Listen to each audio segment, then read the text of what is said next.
What's up, everybody? It's me, Erica, and we are down here to discuss the season 8, I think it's season 8, reunion part 3 of Married to Medicine. Now, this is not going to be a long review because I didn't take a lot of notes. I didn't feel like it should have been a third part. They, I don't know why I wasn't interested in the resolution to these stories. Um, I just wasn't into bringing it full circle. I was not interested at all.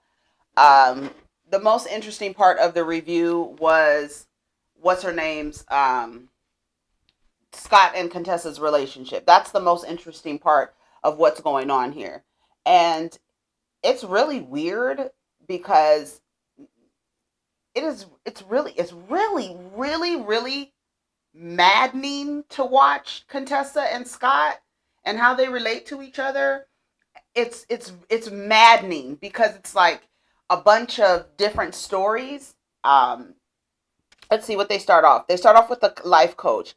He said he made up the life coach. He made up the story. Heavenly was like, he's full of shit. I was being immature by the end of our conversation. She knew I didn't have a life coach. She knew I didn't have a life coach, right? Why can't Contessa and Scott speak for themselves? I didn't understand. Like, why are the husbands speaking for Scott and why are the wives speaking for Contessa? Why can't Contessa and Scott speak for themselves? Like, I don't know what's going on. And it does when I'm thinking about like from the beginning, everybody kept saying what was happening in their marriage was not really happening, and maybe they just can't keep the lies going and they don't have the lies together. That's what some people are saying. It just looks very odd. It looks very toxic. It looks very like you don't know what's real and what's not. Like when Contessa was like, I don't know which one is the lie. Like I don't know which one is the truth. I just don't know. It's always like this. Um and then I thought to myself, maybe Scott is a pathological liar because I'm like, why are your stories different every time? Why can't you keep your stories together? And if you are lying, why aren't you keeping your lies together? Like, what is going on? And it was very hard to watch. I was just like, girl, this is a mess. Um, Contessa says, we do have a timeline, and by my next birthday, if things haven't changed, we will be in a different place. Heavenly asked her, so since you put a timeline in place, have you seen any change? She says no. So at what point, y'all, like what point do you continue to fight for the marriage? Like at when do you get tired? Like at what point do you say, you know what? I've spent enough energy trying to repair this. I'm going to send it to the junkyard. At what point do you do that? Like because it's like it's too much. To me it was just too much. They asked Karen. Karen was like, I'm confused. I'm confused. He needs to set the things straight. He needs to set everything straight. Too much confusion, not being honest. Then they asked about the house being for sale. Okay, we put our house up for sale. Did anybody else know that? We put our house up for sale. We were like really on our way out of our relationship. Okay, so then Andy asked him, okay, so is your house still up for sale? Scott goes, the signs aren't up. Nigga, that's not the question that I asked you. I don't like when people do that. That for me is triggering because people do that. I don't like when people do that. Just answer the question. Is the house for sale? The signs aren't up. What does that mean? You could take a sign out of a yard and the house still be for sale. What are you talking about? Like, I didn't like that. I was just like, this was making. I wouldn't be able to be married to somebody who can't be upfront and can't be forthright. I don't like when a person speaks in riddles to me. It triggers me and it makes me feel like you are attempting to insult my intelligence. That's what I take it. I take it personally. And I know it shouldn't be taken personally, but I take it personally because what are you trying to do? Like, what is your objective in this exchange? What is your objective to do? Are you trying to confuse me? Are you lying? And then by your lying, what are you in fear of? Why are you lying? Or what are you trying to gain in your lie? Like, what's going on? Or are you just lying for no reason? Because a person that lies for no reason, that's somebody you don't even want to be around, because they're not, usually people lie, they have a reason, right? They're trying to, my theory is they're trying to either get something, gain something, or out of fear. That's how I figured people lie for. Typically that's the root of when people are lying, right? And if you're a person who is lying for no reason, like, people have reasons that they lie, right? And when you have no reason to be lying, it's like, what are you trying to, I don't understand what the point is. Like, what are you trying to lie for? Like, that's weird to me. You lying for no reason. Like, why would you lie and say that was her, that you had a female life coach, and then lie to Heavenly and the other quad and say that it was a male life coach, and even call the name? And he was like, well, I had just signed up with that life coach, just just that moment. You had just, what, you just got off the phone with him when they walked in the hotel room, like, Scott. And see, and what it is, see, I couldn't be no host, because I would say, Scott, you need to answer a question. Just answer the question. What is this, all of this other stuff that you have to add to make it completely confusing? Like, just answer the question. Why can't you answer a question directly? I have a problem with that. I could not be in a relationship with anyone who communicates like that. That's too much. Too much. What did y'all think? Did y'all think that was crazy? I thought it was crazy. I thought it was crazy. Um,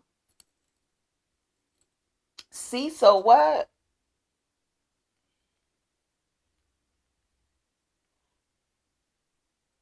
Oh, he said when Cecil said when they were outside when the women were talking about it, and Quad said what she said about Contessa filing for separation. He said everybody in the room was like, nigga, what? Like, is that, you didn't say that to us at all? You didn't tell us at all? It was a shock. Cecil said when it was happening with him and Simone, they knew and everybody else was shocked. But it seemed like when Contessa said what she said, that Scott was shocked. And he said that he misunderstood Quad. No, what you wanted to do was come out and take control of something you saw that you might have been losing control of.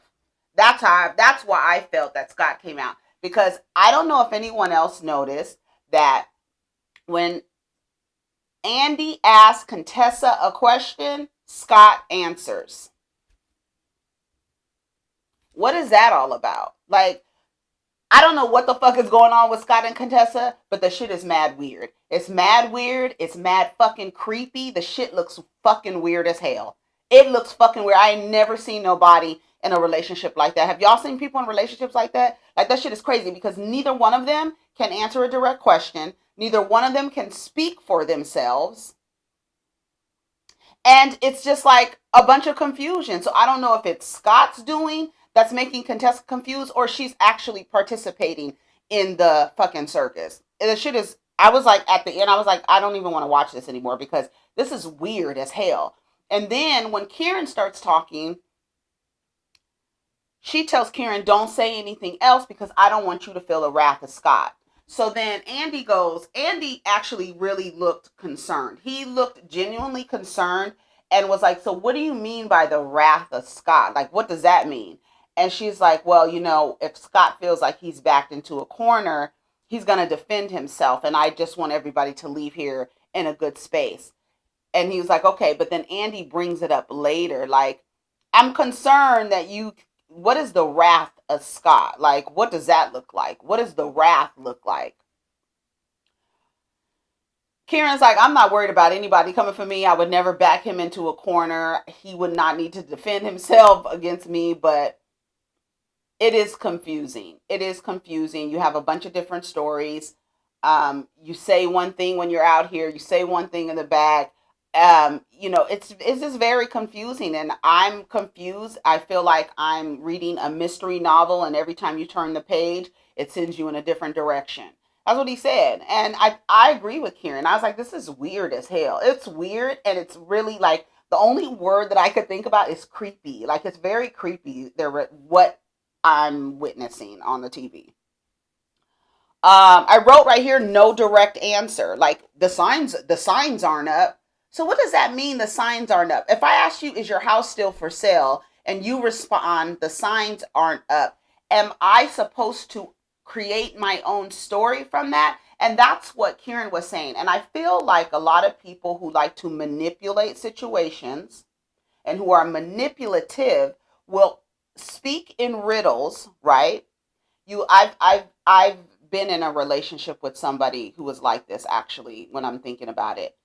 He spoke in riddles, and then when I drew my own conclusion, because I wasn't ever given a full story, then I would be told, no, no, no, that's not what I mean, and you're not listening to me. You're not understanding what I'm saying. You're not listening, right? But you're not telling the whole story, which leaves blank spaces for people to put in whatever they feel like, just trying to guess and trying to put two and two together, because you're not giving a direct answer. And then when you come to them with whatever it is you figured out, they're like, nope, that's not it. Sorry, that's not it. That's not what it is. You don't understand me. Or, just stuff like that. It's very manipulative. And that's the only word that I can think from that, is allowing someone to create their own scenario. Also lends to the person's insecurities that you are in relationship with. They have some insecurities. They're asking you questions. You're not giving direct answers. They come up with their own scenario, and then you tell them, no, no, no, no, no, you got it all wrong. So it's weird. This idea that I'm going to do me in a relationship, you can't operate like that. That's what Cecil said. Curtis actually was giving some good advice too.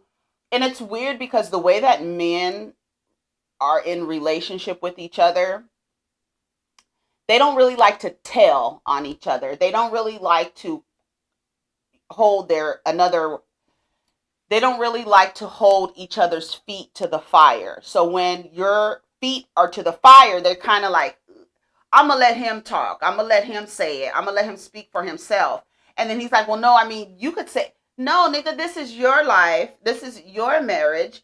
We're talking about your relationship. I'm not speaking for you. I can't. I don't understand why. I just did the same thing with Quad. Why are y'all speaking for these two grown ass people in this relationship that has been going on before they met you? How are y'all in position to talk about it? There's no clarity, drawing their own conclusions, and I wrote gaslighting. That is how you really gaslight a person, because it's like, I'm telling you parts of the story, you're coming up with your own conclusion, and I'm telling you, no, no, no, no, no, that's not it. So what part of what I'm drawing is not right and what part is right? Can you just tell me? And all that does is lend to a person's insecurity. If you are insecure and you are with a person like that who is like what I said, don't speak to me in riddles, you'll be all crazy. You'll be all crazy. The husband and the wives all come out together, and I'm trying to remember because I had stopped taking notes with the husbands, because they come out, Contessa is talking. It was just really weird. And they got on the situation with COVID, right? Eugene got really emotional. He said that he saved a woman's life, and then she died the next day.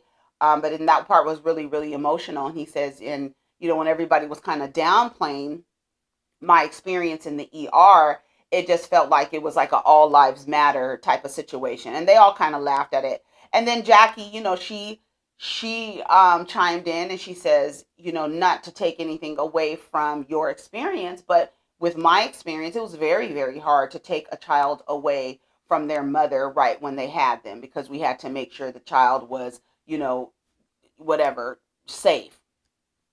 And everybody had their different experiences. And I think that all of us were just basically saying, like, wow, this is our real call to action. We've really been called to action. So that was that little segment. They got on, like, who was the shadiest. They said that Heavenly was the shadiest. The beg, borrow, and steal, Quad. I have to say, and I'm gonna say that Quad is absolutely exhausting. She is. She's exhausting to the point where she comes in like she has her degree in enunciation and she gets very serious about herself. It's like she has this idea about herself and she wants to present herself in such a way, and it comes off like you're taking yourself too seriously. Like at the end, when they're doing their roundups, like we're getting ready to wrap this up, and he asks Quad, like any last words, but you start to bring up conflict with Toya. We're at the end. Even Andy was like, no, like we're at the end. I don't think really we can really even kind of flush this out or talk about this because we're really at the end. And then I thought about it. Quad does that all the time. She waits to the end and then she wants to bring up some more shit. And then when she brings it up, it's not as if it's in a like, okay, let's move forward energy. It's more like I'm in confrontation and I want to be in conflict with you right now as we're wrapping this up. That I'm like, why does she do that? She did I believe she did that in the last reunion. Why do you do that? You wait to the end to start bringing some shit up. I don't get that. And then it's very haughty and very like I'm the queen and respect the queen. And it's like, what are you talking? Girl, what are you talking? You just bought a house. And you bought that big ass house for yourself with no intentions of getting married. And if you're going to marry a quote unquote traditional man, he's not going to want to move into your $2.1 million home or $1.1 million or however much you spent on it. So you bought that big ass house for what? Like the house that Quad was in, low key, that's like the elite bachelorette pad. Like what? A 3-story with an elevator, and it's just like what? What are you? I don't know, Quad. Whatever, Quad. And Quad was just like, and you will respect the queen, girl. What are you talking about? And even Toya was like, girl, what? Like what? It was real weird. It was real weird. Anila, she said she was so happy to be amongst other women of color who are very strong and powerful. She really was happy about that. What do you guys think about Kieran and Anila? Do you think they should come back? Do you think they fit in with this group? What do you think? I would like to see them back. I would also like to see another couple on there. I would like to see another. Maybe Jackie can recommend someone, or Heavenly, or even Eugene maybe can recommend another husband and wife team for next season. I want to get another new some more new blood because next season I don't want to hear about Simone and Jackie's relationship. Next season I definitely do not want to. Maybe Scott and Contessa won't come back, and maybe they can get their shit together because that shit is creepy as fuck, like real weird. Um, and Heavenly, maybe Heavenly can bring another dentist on or something because from Heavenly's perspective, she says that dentists are more down to earth. So maybe we could bring another dentist on or whatever. Um, I'm trying to think what else happened. I remember Curtis. I think Curtis had a lot of good things to say about, not good things, but like productive things to say about Scott and Contessa. I think what he said was really like smart. And then the part about them not being like, well, I'm gonna do me. Like you can't do that when you're in a relationship. Yes, you can operate as an individual, but I'm gonna run around this relationship and I'm just gonna do me. That doesn't work. It doesn't work. It doesn't work. It just doesn't work. It doesn't work. How you gonna do you and you're in a partnership? That don't work. Anyways, y'all, that's all I got for Married to Medicine. That shit was fucking weird. I was like, I wanted to take Scott and Contessa's heads and hit them together, and hopefully we can get some birds tweeting around their head and to knock some damn sense into them because it was really fucking weird. Like, I don't know what else. Anyways, y'all, take care of each other, protect your energy. Let me know what you thought of the episode. Let's get down in the comments. Peace.